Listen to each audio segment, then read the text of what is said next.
Hey, what's up, guys? So I figured I'd do a part two to the should you use an attorney? And I just wanted to kind of give you the backstory. So I've had some experiences in the past, especially when I was just starting out with mortgage overages, that have kind of led me to really stress using an attorney. So I wanted to share those experiences with you. Um, So one particular case, this was one of the very first cases I ever did. It was a very small case, like less than $5,000. But it was, I mean, I got in touch with the lady really quick, and she was absolutely on board. So it was really easy. So I said, "Cool, let's go for it." And it was such a small case that I was like, "Well, I don't really want to pay an attorney to have to deal with this because I'm not going to make a lot of money, even though my split was 60-40 or whatever. I was only going to make maybe $1,000 from it, if that. Very small. So I was like, I'm just going to do it myself. So I submitted the claim, and I submitted it in my company name. It was an LLC, and I waited. The time period went by, nobody else came forward, and these were court-held funds, and I got a notice in the mail, and the judge overseeing the case wanted to have a hearing. And I was kind of shocked. I was like, well, nobody else came forward to claim the funds. Why are we having a hearing? No one else put in a claim. They should just approve it and send me a check, right? And so I went to this hearing and had to sit in front of a judge, and the judge was asking me some questions, and it turned out okay, but basically he was concerned with a few things with the claim, that because he knew that I wasn't represented by an attorney. He knew I was just an individual with this company. And so he had some concerns about that, and he wanted to make sure that the claimant was actually notified properly. And another thing, he was like, well, technically you can't represent a company in court. Even though you own the company, you can't represent an LLC. And I didn't know that, but that's what he said. He's like, a company needs to be represented by an attorney. I was like, oh, okay, that makes sense. And so he was cool. He was just like, listen, like, everything seems in order. I just had some concerns, so that's why I held this hearing. I wanted to ask you some questions. My advice is resubmit the claim through an attorney, and I'll approve it. And that's what he said. And I was like, oh, okay. So long story short, I had to,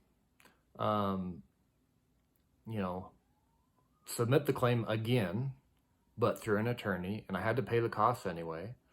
And so it ended up taking, 2 months longer than it needed to be because I decided to do it myself. And it ended up costing me, a lot of time, which time is money. So after that experience, I was just like, it's not worth it. It's not worth it for me to do it myself. Unless I absolutely have to, it's not worth it for me to do it myself. And so that's kind of the backstory of one experience I had where I tried to do it myself, and it didn't work, okay? I've had some other cases where they were kind of like,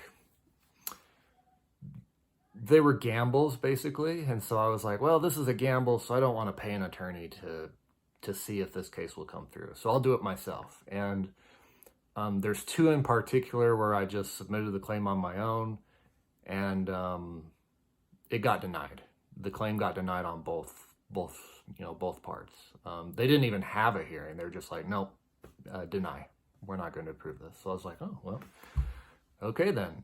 So again, two other cases that possibly could have gone in my favor had I taken the time to use an attorney and had I paid the expense to do it, but instead I decided to do it myself, and I lost both those. So I've had some experiences. I've got one right now in Connecticut. For the life of me, I could not find an attorney that actually knew what I was talking about. And so I was just like, but I had a deadline coming up. You know, the funds were going to go to the state, and I was like, something needs to happen um, where I just need to get this claim in. So I submitted everything on my own. That was back in July of 2019. That claim is still in process. Um, it's been a mess.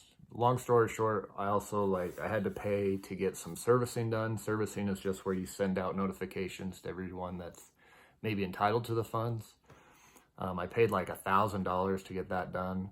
And long story short, the servicing company took my money and never did the work. But they're not attorneys, and so what do they have to lose, right? I mean, I'm going to file a complaint and everything, but if an attorney did that, they'd probably lose their license. So had I been able to find an attorney that actually knew what excess funds were in Connecticut, I probably could have had this thing wrapped up by now. But because I couldn't, it's still in the works. So those are a few of my experiences, right, of why I think it's so important to use an attorney. Because I've had some failures because I didn't. And I've had to deal with some grief and wasted a lot of time. So, I mean, that's obviously the good thing, right? Is if you have someone to follow, or you have someone that's gone through this, you know, these types of scenarios, they can advise you and guide you and tell you what not to do. So, again, that's why I say, if you choose not to use an attorney, you do so at your own risk and at your own peril. And so that's why I teach people in my course, use an attorney. Here's how you find one. And stress that it's really important to use one because of these experiences that I've had. So hopefully that gives you a little more clarity as far as, you know, why I stress that, because of these backstories that I've shared with you, okay? And these failures that I've had. So, but of course you can it's your business, right? You can do whatever you want. We live in a free country. And so you can choose to do whatever. It's totally up to you. You don't have to follow my advice. I'm just some dude, you know. I'm nothing special. I just have done a few overage cases, you know. So, that's it for today. Again, if you want help, if you want guidance on this process, you know, of getting started in this business, just remember it will take work, but it is worth it. And if you want to potentially partner with me or learn from me, then you can check out my course, overagecourse.com. And that's all I have for you today. This is part 2 of Should You Use an Attorney? All right, thanks guys.